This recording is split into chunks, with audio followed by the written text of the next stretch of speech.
অগ্রহায়ণ মাসের মাহফিলের পরে আবার ফাল্গুনের মাহফিলে আমরা একত্রিত হইতে পারছি, এই জন্য সবাই শুকরিয়া তান একবার বলুন আলহামদুলিল্লাহ। অনেক লোক দেখা যায় যারা অগ্রহায়ণ মাসের মাহফিলে ছিল, কিন্তু আজকে তারা দুনিয়াতে নাই। এমন একদিন আসবে যেদিন হয়তো মাহফিল চলতে থাকবে ঠিকই, কিন্তু আপনি আর আমি থাকবো না।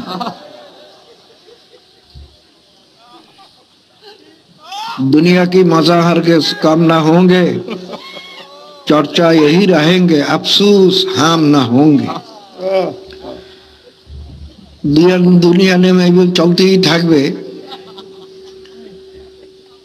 দুনিয়ার মজাও হয়তো অনেক বাড়বে, কিন্তু আফসোস যে আমরা থাকবো না। কোথায় যাব? নাস্তিকদের বিশ্বাস কোথাও যাবে না, এই পর্যন্তই শেষ। কিন্তু আল্লাহ এবং আল্লাহ রসুলের ঘোষণা, আমার ঘোষণা নয়, এই দুনিয়া শেষ নয়, মৌতের পরেই আর একটা জিন্দেগানি আসতেছে, যেটা আসল জিন্দেগানি।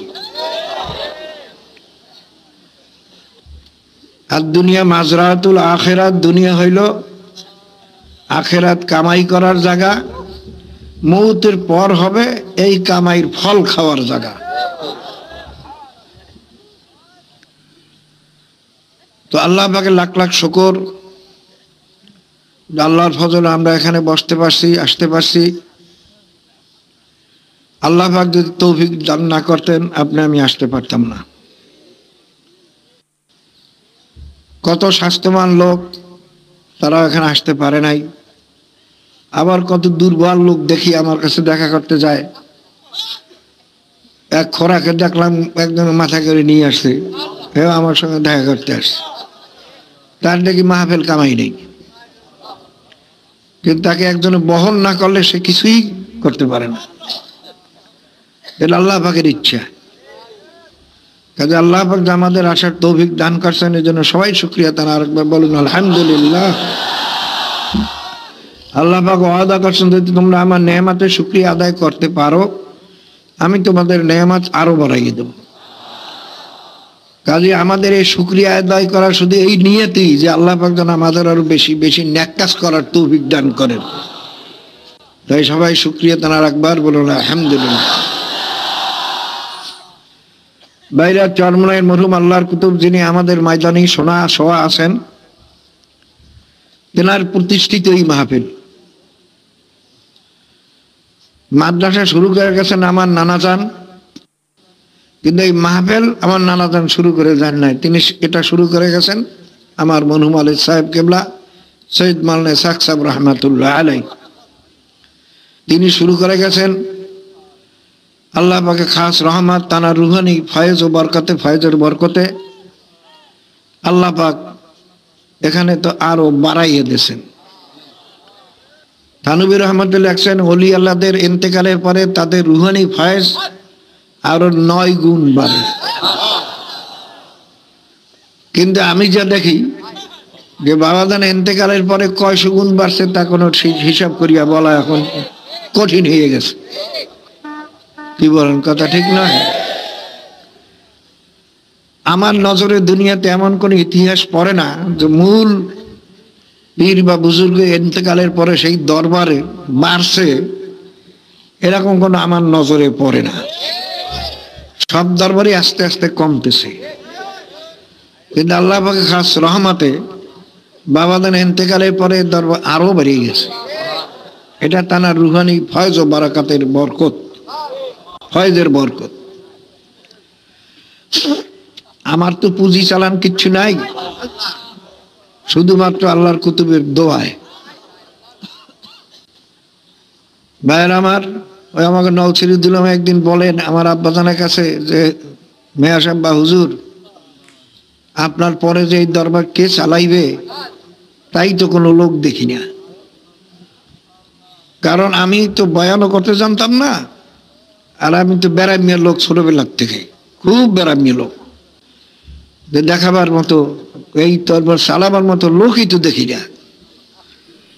তখন বাবা তার শোয়া ছিলেন দুর্বল দুর্বল অবস্থায়, তিনি ঝট করে উঠে গেছেন, উঠে বসে বলেন, কাজী ভাই আপনি মনে রাখেন আমার সৈয়দের সঙ্গে আল্লাহ কেউ পারবে না।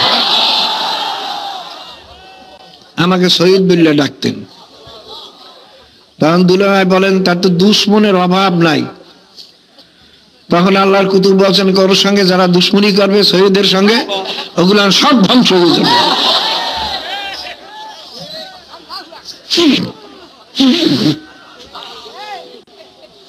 দেখি আল্লাহ পাকের কুদরত, তাই যত দুশ্মন দুশ্মনী করতেছে ততই আল্লাহ পাক বাড়াইয়ে দিতেছে। মাদ্রাসাও বাড়তেছে, তরিকাও বাড়তেছে, মুজাহিদ কমিটিও বাড়তেছে, সব আমার যত মিশন আছে, কোরআন শিক্ষা বোর্ড বাড়তেছে, শাসনতন্ত্র আন্দোলন বাড়তেছে। কি কর দেখি যত লোকে যত দুশ্মনী করে ততই আল্লাহ পাক যেন বাড়িয়ে দেয়। তো দেখা যায় দুশ্মনী করাটা একটা আল্লাহ পাকের রহমত। কি হল কথা, ঠিক না? আমরা হয়তো অনেকে খারাপ মনে করি, আমি কিন্তু খারাপ মনে করি না। আমার দুশ্মন কে কুনাত আগার মেহেরমান বাসো দোস্ত, দোস্তের যদি মেহরবানি থাকে, মাওলার যদি মেহরবানি থাকে, দুশ্মন কি করতে পারে? 16টা বোমা ফিট করেছিল তৃতীয়বার মাহফিলে, একটাও ফোটে নাই। এবং মিলিটারিরা দেখে বলছে এই বোমা না ফোটার কোনো কারণের ভিতরে নাই। দুশ্মন যত কিছু করে আল্লাহ পাক যদি হেফাজত করে, কেউ কিছু করতে পারবে? তো ভাইয়ের আমার, আল্লাহ পাকে লাখ লাখ শুকর। কারো দিলের ভিতরে ফকর না আসে আমার তরিকা তো বাড়িয়ে গেছে, আমরা তো বড় তরিকার লোক, তাহলে তখন শেষ। এইটা মনে রাখবেন, তখন কিন্তু শেষ। কারণ আল্লাহ পাক তাকাব্বুরি কোনোদিন পছন্দ করেন না। যা কিছু হইতেছে একমাত্র আল্লাহ পাকের খাস রহমতে হইতেছে, আপনার আমার গুণের কারণে নয়। কেউ যদি মনে করেন আমার কারণে আমার তরিকা বাড়ছে, বিরাট ভুল করছেন। সব কিছু আল্লাহ পাকের খাস রহমতে বাড়তেছে। ভাইরা, সমস্ত পীরেরাই তো মানুষকে নিজের দিকে দাওয়াত দেয়, আর আমাদের এখানে মানুষকে আসতে নিষেধ করি। শোনে, যদি আল্লাহ পাক তৌফিক দেন এই 3 দিন 3.5 দিন থাকার যদি তৌফিক দেয়, তা শুনবেন বিভিন্ন বয়ানে আমি তো মানুষকে আসতে নিষেধ করি। আমি তো বলি যারা নাকি তরিকা মতো চলতে পারবে না, টেলিভিশন ছাড়তে পারবে না, পর্দা করতে পারবে না, সুন্নাত তরিকা চলতে পারবে না, খবরদার তারা এখানে আর আসবাই না। বারবার নিষেধ করি না বাইরে, তারপরে তো লোক আরো বাড়তে আছে। তো ভাইয়ের আমার, আল্লাহর কাছে সবসময় দোয়া করেন যেন আল্লাহ পাক রব্বুল আলামিন আমাদের সবাই ভিতরে আল্লাহ পাক খুলুসিয়ত পয়দা করে দেন।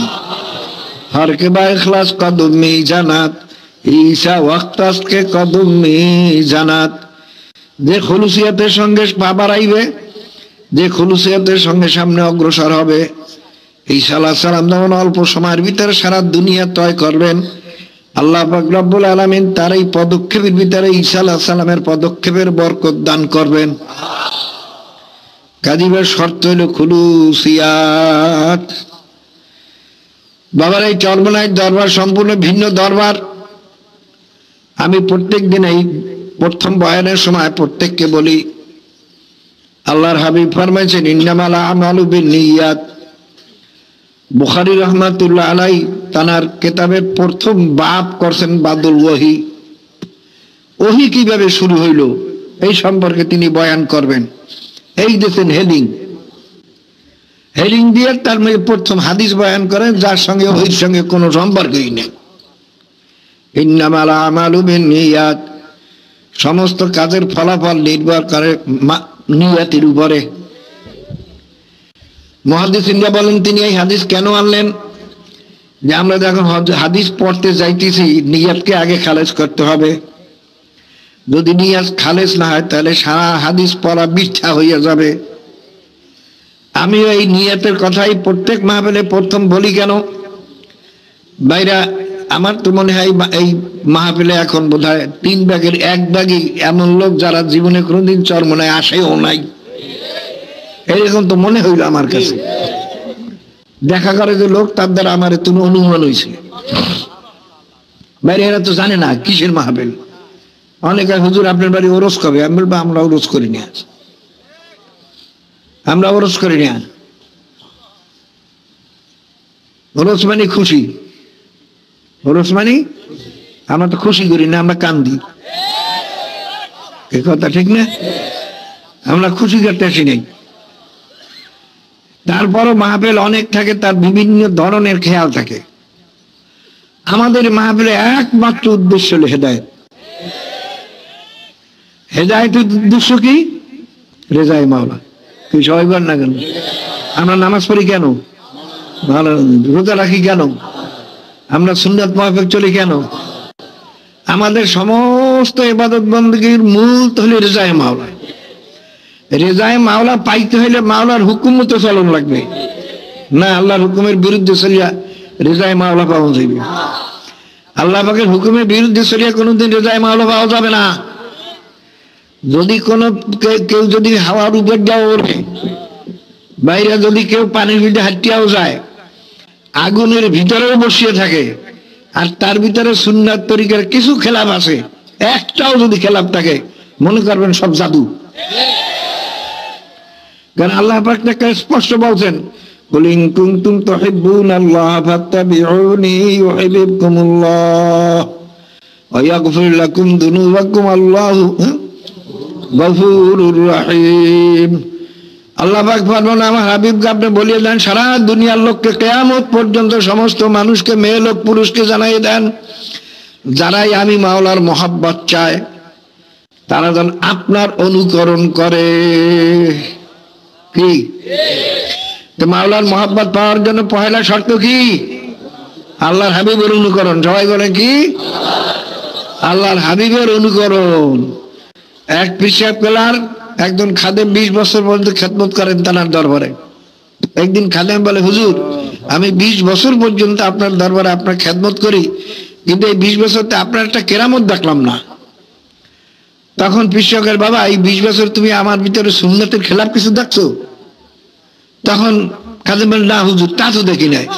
বাবা এর সেই বড় কেরামত আর দুনিয়াতে কিছু নাই। এই জন্য সবচেয়ে বড় কেরামত, এই জন্য সবচেয়ে বড় বুজুর্গি।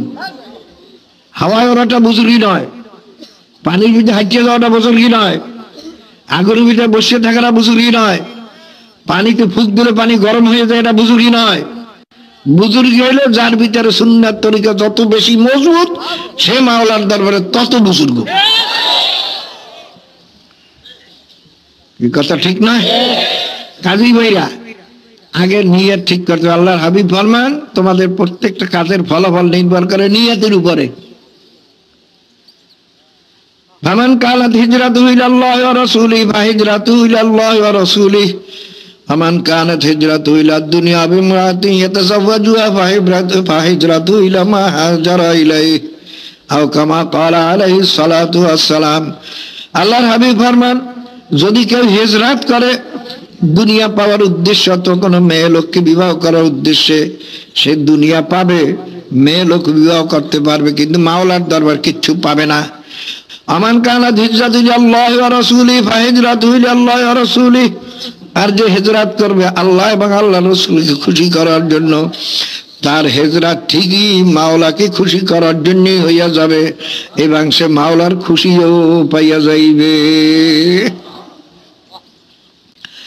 বাবার বিভিন্ন দরবারে মানুষ যায়, মামলা মোকদ্দমা পড়ছে, বিবাদে পড়ছে, যাই হুজুরের দরবারে। কেউ ব্যারাম ফিরে এমন মুসিবতে পড়ছে, ব্যারাম আর ভালো হয় না, ডাক্তার বাবকা জানা তোমার আর রোগের কোন চিকিৎসা নাই, কেউ যাই হুজুরের দরবারে। বাবারে কেউ মুসিবতে পড়ছে, যাই হুজুরের দরবারে। কিন্তু বাবারে, মান কানা ইউরিদু হারসাদ দুনিয়া নুতিহি মিনহা, আল্লাহ পাক ওয়াদা করেন, যদি কেউ আমার কাছে দুনিয়া চাও আমি তাকে দুনিয়া দিয়ে দেব। লাইসা লাহু ফিল আখিরাতি মিন খালাক, কিন্তু আমার কাছে সে কিছুই পাবে না। ভাইয়ের আমার, ওই যেমন আল্লাহর হাবিব ফরমাইলেন যদি কেউ মেয়েকে বিবাহ করার জন্য হিজরত করে সে মেয়েকে বিবাহই করতে পারবে, কিন্তু মাওলার দরবারে কিছু পাবে না। কেউ যদি দুনিয়ার ব্যবসা বাণিজ্যের জন্য হিজরত করে সে দুনিয়ার ব্যবসা বাণিজ্য হইতে পারে, কিন্তু মাওলার দরবারে কিছু পাবে না। আল্লাহ পাক ওয়াদা করছেন মান কানা ইউরিদু হারসাদ দুনিয়া নুতিহি মিনহা, এ বান্দা বান্দীরা যদি কেউ আমার কাছে দুনিয়া চাও আমি দুনিয়া দিয়ে দেব। এটা আল্লাহ পাকের ওয়াদা। কি দেখছেন না দুনিয়াদাররা দুনিয়া কত পায়? কি বাইরে যখন ফেরাউন খোদাই দাবি করে তখন সমস্ত লোকেরা বলে যে আপনি যে খোদা, এই নীল দরিয়ার পানি তো আপনার কথা মতো চলে না, আপনি কেমন খোদা? আপনি নীল দরিয়ার পানি আপনার কথা মতো যে চালাইতে পারেন তাহলে মনে করবো আপনি খোদা। বাবারে ফেরাউন বিরাট মুসিবতে পড়ছে, শয়তান এসে পরামর্শ দেয় গেলে তুমি মুসিবত কিছু না, ও ফেরবে এই অবস্থা খোদাই দাবি সারিয়ে দেবে। লোকের কাছে বলবে ভাই আমি ভুল করছি, আমি আসলে খোদা না।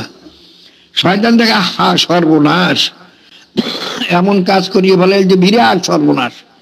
যাই করলো ফেরান এমন কাজও করিও না, এই কাজ করলে তুমি যা করছো তো করছোই, তুমি একটা কাম করো যে জঙ্গলে যাইয়ে মাওলার সঙ্গে কান্দো, মাওলার সঙ্গে কান্দো এবং বলো মাবুদ গো তোমার কাছে আমি দুনিয়া চাই আখিরাত চাই না,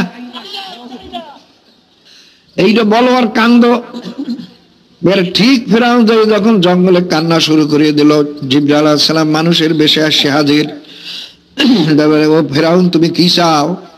কাল আমি চাই আমার কথা মতো যেন নীল দরিয়ার পানি যাতায়াত করে। বলে তাহলে তোমার কিন্তু একটা কথা লিখে দিতে হবে যে আমি মাওলার কাছে দুনিয়া চাই আখিরাত চাই না। কাল হ্যাঁ ঠিক আছে, তা আমি লিখে দিতে রাজি আছি। বললে লেখো। আর একটা কথা লিখতে হবে, এই ফেরাউন তুমি বিচার করো লোকের কোন গোলাম যদি মালিকের কথা মতো না চলে তার কি শাস্তি হওয়া উচিত। তখন ফেরাউন বলে তাকে নীল দরিয়ায় ডুবাইয়া মারা উচিত। ঠিক আছে এটাও লিখে দাও, দোনোটা লিখে দিয়েছে। যাও এখন তুমি যাও, তোমার আর কান্দন লাগবে না, তোমার কথা মধ্যে নীল দরিয়ার পানি যাতায়াত করবে। যাই দেখি নীল দরিয়ার পানিকে বলছে পানি দাঁড়িয়ে দাঁড়িয়ে গেছে। এখন তো সাধারণ লোকেরা ভাইরা তারে খোদা মূল্যেই স্বীকার করছে। কি গণ এই যে বেদাতি পীরেরা তাদের কাছে গেলে মকসুদ পুরো হয়। বাবা মকসুদ পুরো হয় না, তার আল্লাহর কাছে চাইয়া আনছে যে মাবুদ তোমার কাছে আমি দুনিয়া চাই আখিরাত চাই না। এবং এইসব পীরেরা মরলে পরে সুগারের সুরত হইয়া যায়।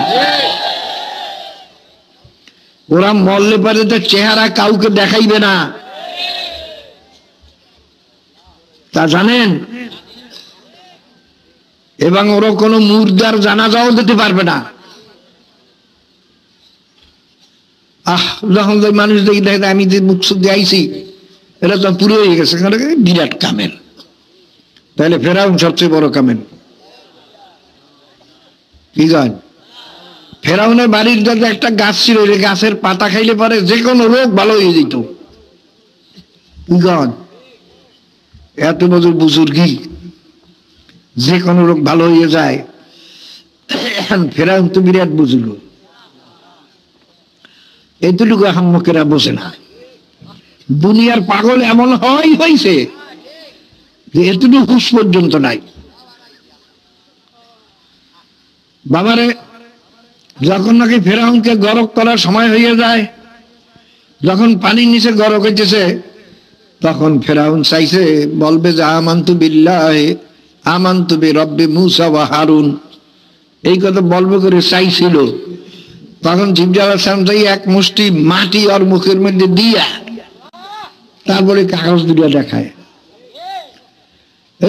ফেরাউন তুমি লেখছো না যে মালিকের হুকুম মানে না, তারে নীল দরিয়া ডুবাইয়া মারতে, এই তুমি মাওলার হুকুম মানো না, তোমার নীল দরিয়া ডুবাইয়া তোমার বিচার অনুযায়ী তোমাকে ডুবাইয়া মারা হইতেছে। আর তুমি লেখকে দোষ আমি মাওলার কাছে দুনিয়া চাই আখিরাত চাই না। কাজে তুমি দুনিয়া পাইছো, যা বলছো তাই হয়েছে, যা বলছো তাই হয়েছে। এখন মাওলার কাছে কিচ্ছু পাবা না। ইমান আনলে তো মাওলার বেহেশতে নেওয়া লাগে, কাজে তোমার ইমান আনতে আর দেওয়া হবে না। ভাইরা हकीकत से तू दुनिया बेखबर है, दुनिया की नुमाइश पर नजर है। বাবার আসলে মূল জিনিস অনেকেই আমরা বুঝি না। বাবার একটা লোকের এনিমি হয়েছে আর তার রক্ত পানি হয়ে গেছে, বাবারে খুব খেয়াল করে নিও। এই দুনিয়ার পাগল তো দুনিয়া তো দেখা যায়, এই জন্য দুনিয়ার পাগল সবাই। কি গান বাইরে একটা লোকের শরীরে রক্ত পানি হয়ে গেছে, শরীর সমস্ত ফুলিয়া তেল তাল করতে আছে, কি দেখছেন না? একটা চেহারা হাত পা সব এমন সুন্দর মোটা, পাগলা তো খুব খুশি, আমার স্বাস্থ্য এমন ভালো হয়েছে, বড় লোকের স্বাস্থ্য তো এত সুন্দর না। বাবার এই মোটা হওয়ার হাকিকাত বোঝে নাই। এই মোটা হওয়ার হাকিকাত হইলে পানি যে কোনো মুহূর্তে হাড়ের উপরে অ্যাটাক করবে, যে কোনো মুহূর্তে সে মারা যাইতে পারে। একজন ডাক্তার দেখেই তার জিহ্বা কামড় দিয়েছে, গেল হারে লোকটা এখনো বাহিরে ঘরে, কেন হসপিটাল যায় না? অত সারা শরীরে পানি এসে গেছে, যে কোনো মুহূর্তে পানি হার্টে অ্যাটাক করার সঙ্গে সঙ্গে লোকটা মারা যাবে, ও এখনো কোনো বাহিরে ঘরে। বাবার আর মোটা দেখে ডাক্তার আফসুস করে, আর ওই পাগলা নিজের মোটা দেখে নিজে খুব খুশি, আমি ভালো জোয়ান হয়েছি। কারণটা কি? ওই পাগলাই মোটা হওয়ার হাকিকাত বোঝে নাই, মূল জিনিস বোঝে নাই। কথা ঠিক না? বাবার দুনিয়াদাররা তো দুনিয়া পাইয়া কালে খুব খুশি, দেখছে না সব দুনিয়াদাররা কি খুশি, কাল আল্লাহর কত রহমত আমার উপরে। আমি মেম্বার হয়েছি, চেয়ারম্যান হয়েছি, এমপি হয়েছি, মিনিস্টার হয়েছি, মন্ত্রী হয়েছি, কুলিপতি হয়েছি, দালানের মালিক হয়েছি, আরামে এসে থাকি। বাবা আল্লাহ পাক তো ওয়াদাই করছেন, মান কানা ইউরিদু আরসাদ দুনিয়া নুতিহি মিনহা, যে নাকি আমার কাছে দুনিয়া চাইবে আমি তাকে দুনিয়া দিয়ে দেব। কিন্তু এই দুনিয়া যে সে পাইছে মাওলার গজবে, এটা তো ওই কপাল পোড়া বোঝে না। কি কপাল পোড়া বোঝে? বোঝে নাই। যদি বুঝতো ওই কপাল পোড়া কান্ত সারাদিন যে বাবুদ গো, তুমি যে আমাকে দুনিয়াতে আরাম আয়েস দেছো, তুমি বোধহয় আখেরাতে আমারে বোধহয় আরাম দেবা না, বেহেশত দেবা না। বাবারে হ্যাঁ, তবে মনে রাখেন আরাম আয়েস হওয়াটাই যে নাজায়েজ তাও না। আল্লাহর হাবিব ফরমান, কতিপয় আমার দুনিয়ার ভিতরে কতিপয় মেয়ে লোক পুরুষ এমন থাকবে যারা সুন্দর বিছানায় শুইয়াও তারা মাওলাকে পুরাপুরি রাজি করিয়া কবরে যাইবে। বাবারে খুব খেয়াল করে নিয়েন, কিন্তু সব বড় জিনিস হলো কলব। কি বড় জিনিস হলো কলব। কলবের নিয়াতকে ঠিক করতে হইবে। আমি কি চাই? মাওলার দুনিয়া চাই না আখিরাত চাই? কি চান? সবাই বলেন কি চান? কারণ দুনিয়ার কোনো মূল্যই নাই। হাদিসের ভিতরে আছে, যদি নাকি লাউকানাতে দুনিয়া তাহলে আল্লাহর হাবিব ফরমান, যদি সমস্ত দুনিয়া এবং দুনিয়ার ভিতরে যত সম্পদ আছে, হীরা কাঞ্চন মণিমুক্তা দালান কোঠা মেম্বারি চেয়ারম্যান মিনিস্টারি যত কিছু বলেন, সমস্ত নেমাতের মূল্যগুলি মাওলার দরবারে একটা মাসার পরের মতো যদি হইত, তবে মাওলা কোন কাফেরকে বেঈমানকে এক ঘোট পানি পান করতে দেবেন না। মশার পরের কি দাম? 1,00,000 মশার পাখা জমা করিয়া যদি বাজারে নিয়ে যান, কয় পয়সা বিক্রি? হ্যাঁ ভাইরা, তবু কেউ হয়তো তামাশা দেখার জন্য নিতে পারে, এতগুলো মশার পর একাত্ত করছি, যা নিয়ে ঘরে নিয়ে রাখি দেখবো টেকবো, মাঝে মাঝে হয়তো একটা হাত নিতে পারে। কি কন? কিন্তু এই 1,00,000 মশার পারের দাম যতটুক, তাও যদি মাওলার দরবারে সারা দুনিয়ার দাম যদি মাওলার দরবারে এতটুকু হইতো, তবু মাওলায় বেঈমানকে, বেনমাজিকে, হারামি বদমাশিকে এক ঘোট পানি পান করতে দিতেন না। বাইরে আমি তো প্রায় বলি, আপনার জমিন থেকে ধান কাটিয়ে নিয়ে আসছেন, পোয়াল বা নাড়া কাটিয়ে নিয়ে আসছেন, সবই নিয়ে আসছেন, কিচ্ছু নাই জমিনে। হ্যাঁ, ওই পোয়াল বা নাড়া যে কাটিয়ে আনছে, দুই একটা কিছু কিছু পড়িয়ে রয়েছে মাটিতে। এই কথা ঠিক নেই? দেখেন গরিব ছেলে মেয়েরা ওইগুলো কুড়াইয়া নিয়ে পাক করার জন্য নেয়। আপনার ছেলে এসে বলে, আব্বা আমাদের জমিন থেকে নাড়া কুড়ে যা পড়িয়ে আসে, কুড়াই এনেতে আসে একটা মেয়ে বা একটা ছেলে, তখন আপনি বলুন নেও, জমিনটা পরিষ্কার হইতেছে, নেও। কেন? ওর তো কোনো দাম নাই। আমার ধান নিয়ে আসি, নাড়া নিয়ে আসি, সব নিয়ে আসি, ওর কোনো দাম নাই।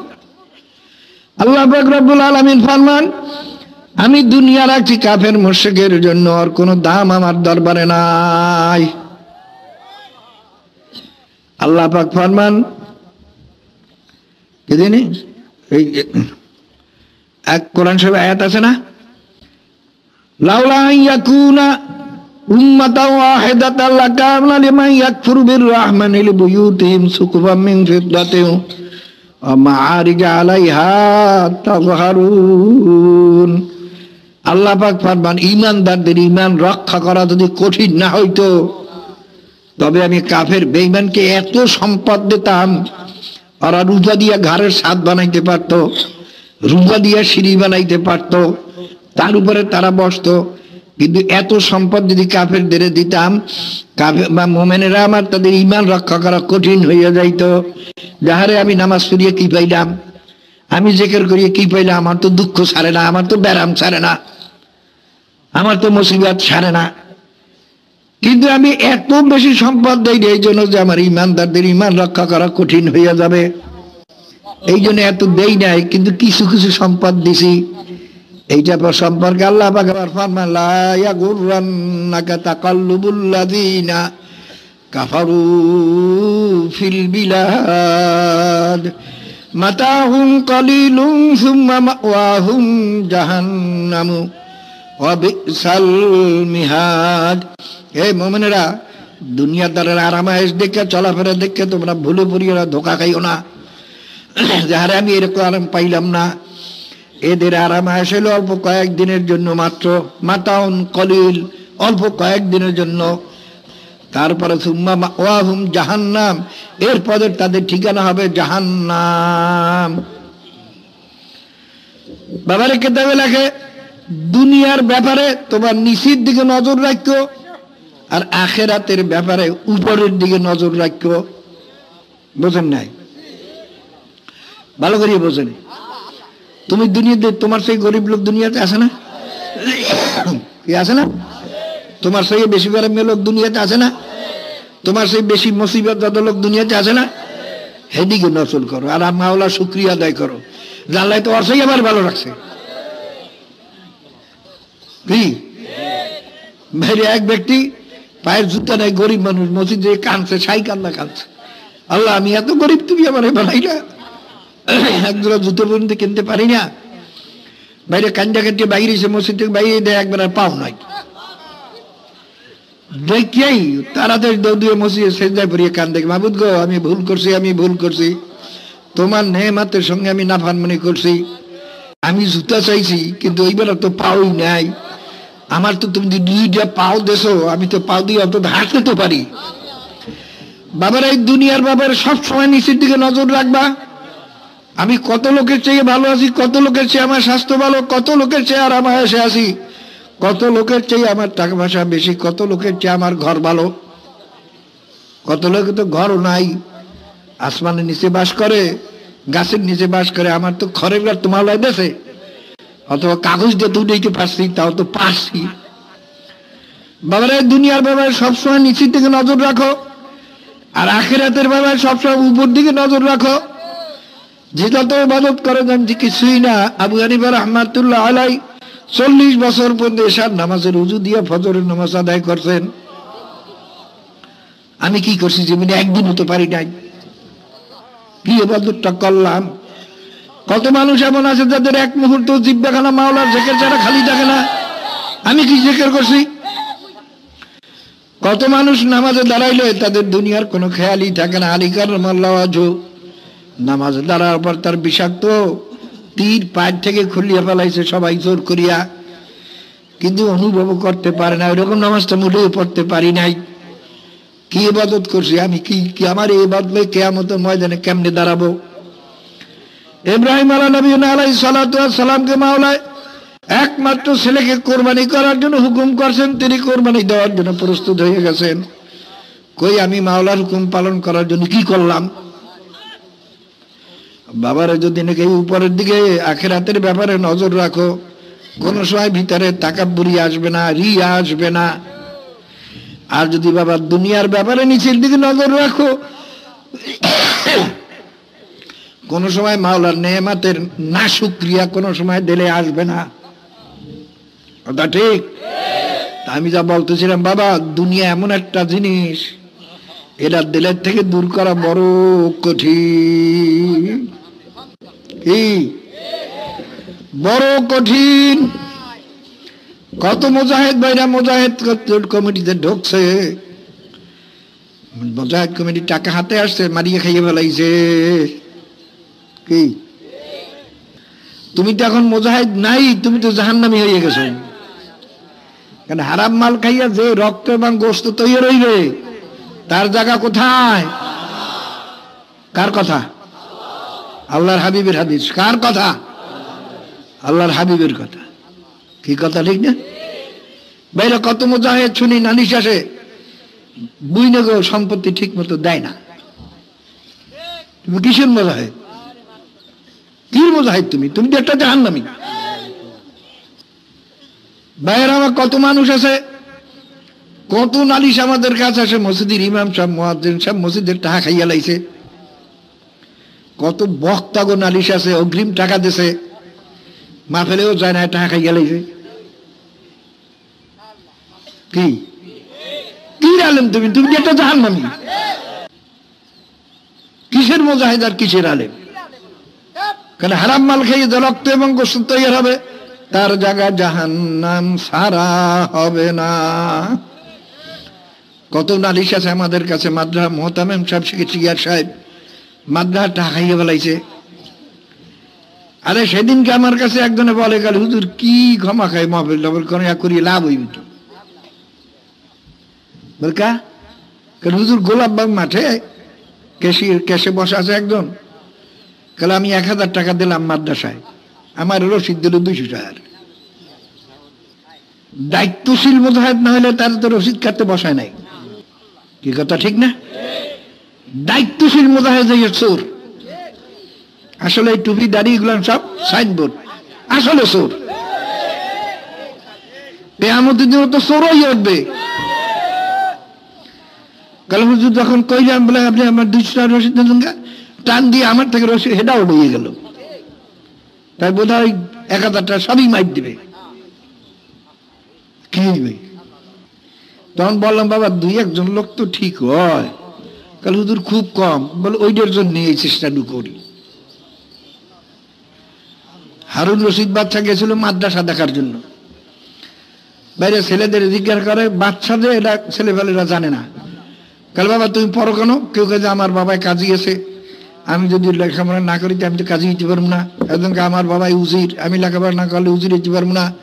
একজনকে আমার বাবাই মুফতি, আমি যদি লেখাপড়া না করে আমি তো মুফতি হইতে পারবো না।